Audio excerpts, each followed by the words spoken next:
This is a profile of the paper has got a profile of the actual shape of the Marel blades when it's new. So all our holes line up, and this is an indication of to show you how much of the blade is taken off instead of it being sharpened to the profile of the actual original blade. So there in the point you can see that there's much more of a distance.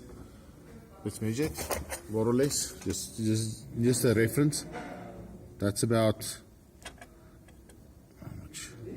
9 millimeters. They end up at about 8 millimeters.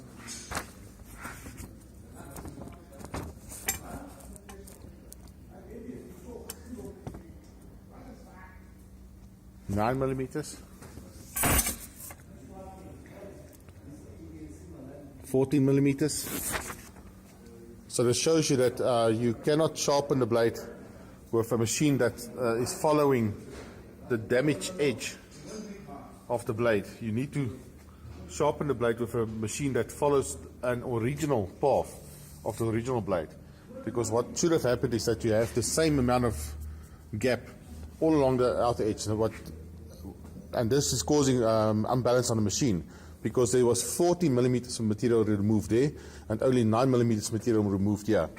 And especially on the blade where it's working on its hardest, it's about in the center of the blade. So if you turn it around, there's something else that you need to take note of as well. The blade itself is chromed. So where the blade is working the hardest is in this area here. And you can clearly see that the chrome has been penetrated. The chrome has been worked away. So you end up with a chrome being between 50 or 60 or even as high as 70 Rockwell. And as soon as the chrome is removed on one side, you end up with a completely blunt or soft material on the bottom. Even if it's still 50 or 60 Rockwell, it's not as hard as it was originally. And you can see it all along the cutting edge, especially where the blade works harder. It all seems fine,